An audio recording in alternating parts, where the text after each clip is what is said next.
அன்பிக்கினிய தமிழ் நெஞ்சங்களே, சமீப காலமாக இந்த திமுகவுடைய பேச்சாளர்கள் டிவி விவாதத்தில் கலந்துருவங்களுடைய எல்லாருமே பார்த்தீங்கன்னாக்கா ரொம்ப திணறாங்க, ரொம்ப பாவம் கஷ்டப்படுறாங்க, ரொம்பவே மாட்டிக்கிட்டு முழிக்கிறாங்கன்னு சொல்லலாம். என்னென்ன சாதனை சொல்ல முடியலையா என்னான்னு நமக்கு தெரியல. அதை பற்றி அவங்க திணறாங்க, அதை நம்ம டிவியில் வழியாக தான் பார்க்குறோம். ஆக்சுவலாக இல்லை, 2 பேர் நம்ம வந்து ரொம்ப நினைவுக்கு வராங்க அடிக்கடி. இப்போ சமீப நாளில் நம்ம முன்னாள் மத்திய அமைச்சர் ராசா, மத்திய அமைச்சர்னா உங்களுக்கு தெரியும்னு நினைக்கிறேன், இதான் ஞாபகம் சொல்கிறேன். 2G உடைய ஊழல் வழக்கில் இதுவானவர். அது ஊழல் பண்ணாராங்கன்னா நமக்கு தெரியாது, உங்கள் ஞாபகத்துக்காக நான் சொல்கிறேன், அதுக்காக. மற்றபடி அவர் முன்னாள் மத்திய அமைச்சர். ஓகேங்களா. அடுத்து வந்து நம்ம வந்து இன்னொருத்தர் வந்து இந்த வெள்ளை மோல்டிங் பாயிண்ட்டுடைய சரவணன் வழக்கறிஞர். இப்போ வந்து ஒரு ஆங்கில சேனலில் ஃபேமஸானவர். அவர் பற்றி ஃபஸ்ட்டு ராஜா மேட்டர் வரும்.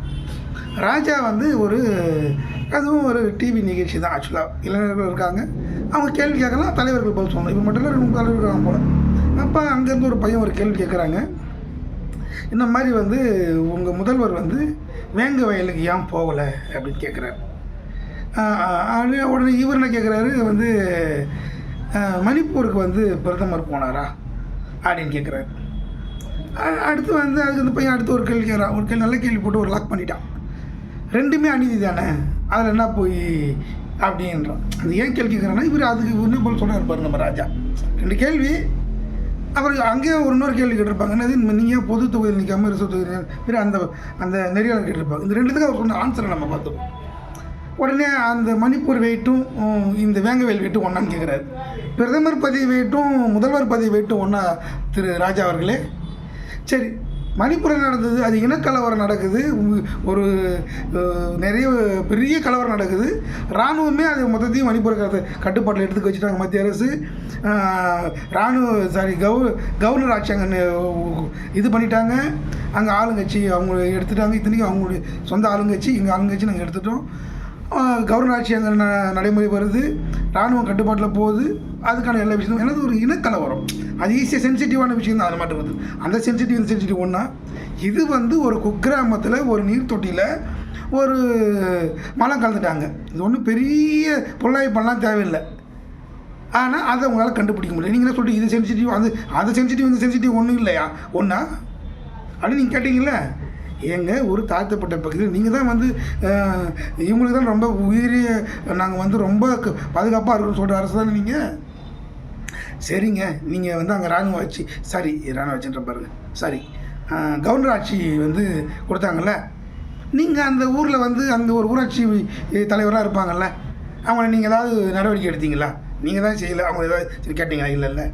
இப்போ அவங்க வெயிட்டு உங்கள் வெயிட்டு எப்பவுமே ஒன்றும் கிடையாது. அது வேறு வெயிட்டு தான், நீங்கள் வேறு வெயிட்டு தான். அப்போ நீங்கள் அடுத்து வந்து அந்த பையன் கேட்டோடனே அந்த பசங்க சிரிச்சிடுறாங்க. உடனே இவர் டென்ஷன் ஆகிடுறாரு. வெயிட் ஏன் கத்துறீங்க? கத்த வேண்டிய தேவை என்ன இருக்குது? நீங்கள் ஒரு முதிர்ந்த அரசியல்வாதி, ஆக சிறந்த பேச்சாளர், உங்கள்கிட்ட பதில் தானே கேட்டாங்க. இதெல்லாம் தம்பி இப்படின்னு சொல்லாமே, இவ்வளோ கோவப்பட தேவையில்லையே. கோவம் உங்களுக்கு வருதுனாக்கா உங்களுக்கு அதிகாரத்தின் மேலே நீங்கள் வந்து ரொம்ப ஆளுமை செலுத்துறீங்கன்னு அர்த்தம். ஆளுமையான ஆளு நீங்கள் காட்டுறீங்க அந்த அவங்கக்கிட்ட, அதுவே தப்பு. நீங்கள் அதிகாரத்தை தவறாக பயன்படுத்துகிறீங்க. அது நீங்கள் கற்று வந்து ஒரு தோரணையான அந்த தோரணை வந்து சரியில்லை, ஆட்சியாளர்கள் தோரணை சரியில்லை. சரி, அதை விட்டுருவோம். இந்த திணறாரா அந்த கேள்விக்கு பதில் சரியாக இல்லை, பதில் இல்லை. அதனால் உருட்டி விட்டார். ஒரு உருட்டு அடுத்த ஒரு உருட்டு, செமையான உருட்டு. நீங்கள் ஏன் வந்து ரிசர்வ் தொகுதியில் நிற்கிறீங்க? நீங்கள் ஒரு திமுக ஒரு முக்கிய புள்ளி தானே அப்படின்னு கேட்குறாங்க. நீங்கள் இங்கேருந்து போய் அங்கே நிற்கிறீங்களே கேட்குறாங்க. ஏன்னா இவர் பெரம்பலூர் மாவட்டம், பெரம்பலூர் சொந்த தொகுதி, அது பெரம்பலூரும் எம்பி தொகுதி இருக்குது. நீங்கள் ஏன் போய் நீலகிரி நிற்கிறீங்க? அதுக்கு இவர் சொன்னார், ஆக்சுவலாக ரிசர்வ் தொகுதி தான் இவர் அங்கே நிற்க சொல்லிட்டு இருக்காங்க அப்படின்றது தான் மக்கள் பார்வை. இவர் என்ன சொல்கிறாரு வந்து, இல்லை எங்கள் மூதாதையர்கள் அங்கே இருந்தாங்க, அதனால் நாங்கள் போனேன் நின்னேன். சரி, அதுவும் ஏற்றுக்க முடியாதுன்றதுக்கு ஏற்றுக்க முடியாதவங்க ஏற்றுக்காதீங்க, ஏற்றுக்க முடியும் ஏற்றுங்க. சரி, ஏற்றுக்க முடிஞ்சவங்களுக்கு நீங்கள் ஒரு பதில் சொல்லணும்ல. அந்த சமுதாய மக்கள் இவங்க வாழ்வாதாரம் இவ்வளோ கீழே இருந்தது, இத்தனை ஆண்டு காலத்தில் வாழ்க்கை தரத்தை இவ்வளோ உயர்த்திருக்க, நீங்கள் ஒரு சான்று கொடுத்துருக்கலாமே. அந்த சான்று கொடுக்காமையே அது கத்துறீங்க, அந்த கத்துறீங்க. அதுக்கு அவர்கிட்ட பதில் இல்லை. அது இவரும் என்னை விட்டு போயிட்டார். எங்கள் மூதாதையர் இருந்தாங்க, ஆனால் அங்கே போய் நின்னா. சரி, என்ன பண்ண மக்களுக்கு? அந்த மக்களுக்கு என்ன பண்ணீங்க? என்ன வாழ்வாதாரம் உயர்ந்திருக்கு? என்னங்க நீங்கள் புதுசாக அங்கே இருந்து என்ன கொண்டு வந்திருக்கீங்க? அந்த திட்டம்லாம் கொடுத்துருக்கீங்க. வழக்கமாக எம்பியாக இருந்து செய்கிற எந்த வழியுமா செஞ்சுருக்கலாம்னு எனக்கு தெரியல. அப்போ அங்கேயும் ஒரு உருட்டு, எல்லாமே உருட்டு. இது முடிஞ்சு போச்சா? அடுத்து வாங்க நம்ம ராசா. மேட்டரை முடிச்சுடுவோம். நம்ம ராசா மேட்டரை முடிச்சுட்டு இவர் சரவணன் இந்த வெள்ளம் மோல்டிங் பாயிண்டரா சரவணன் திமுக ஆட்சியில் வந்து திமுக ஆட்சிக்கு வந்தவொடனே இந்த மாதிரி இந்த பொங்கலுக்கு தராங்க, வெள்ளம் தராங்க, அது உருகிடுது, உருகி ஊற்றுது அப்படின்னு அவங்க கேட்குறாங்க.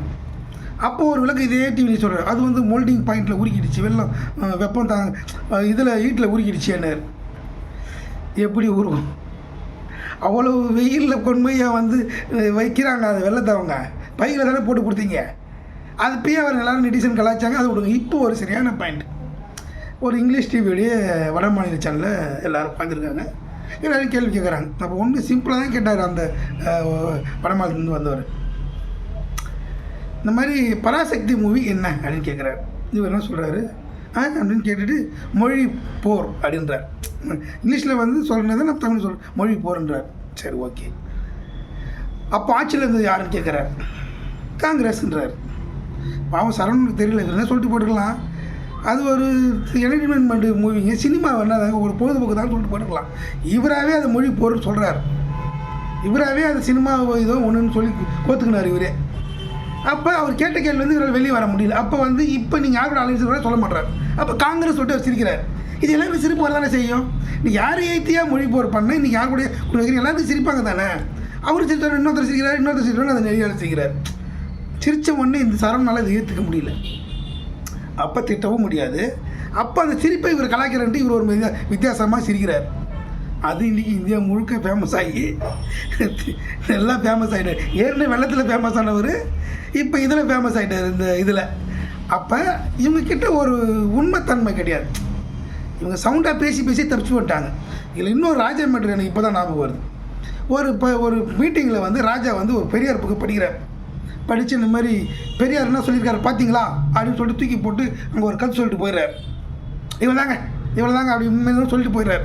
கழட்டி போட்டு படிக்கிற கழட்டி வைக்கிறாரு, பேக் தூக்கி அந்த புத்தகத்தை தூக்கி அடிக்கிறாரு, இவ்வளோ தாங்க அப்படின்ட்டு போயிட்டார். அடுத்த நாள் நம்ம தலைவர் வந்து திரு அண்ணாமலை வந்து அதே பெரியார் 21ஆம் பக்கத்தில் திமுக பற்றி என்ன சொல்லியிருக்காரு பாருன்னு படித்தார். அதை நான் இப்போ சொல்ல விரும்பல, அவன் படிச்சுக்கிட்டான். அது நம்ம சரியாக இருக்காது. திமுக பற்றி 21ஆம் பக்கத்தில் என்ன சொல்லியிருக்காரு, திமுககாரன் பதவிக்காக என்னென்ன பண்ணுவான்றதையும் அவர் தான் சொல்லிட்டு போனார். யார் நாங்கள் யாரும் மாற்று சித்தாந்தம் உள்ளவங்க யாரும் சொல்லப்பா, நீங்கள் பெரியார் மண்ணு திராவிட மாடல்னு சொல்கிற அதுக்கான மூல ஊராக நிற்கிற பெரியார் தான் உங்களை பற்றி சொல்லிட்டு போனார். அதான் அவர் சொன்னார். அடுத்தது முடிச்சு வச்சுக்கான.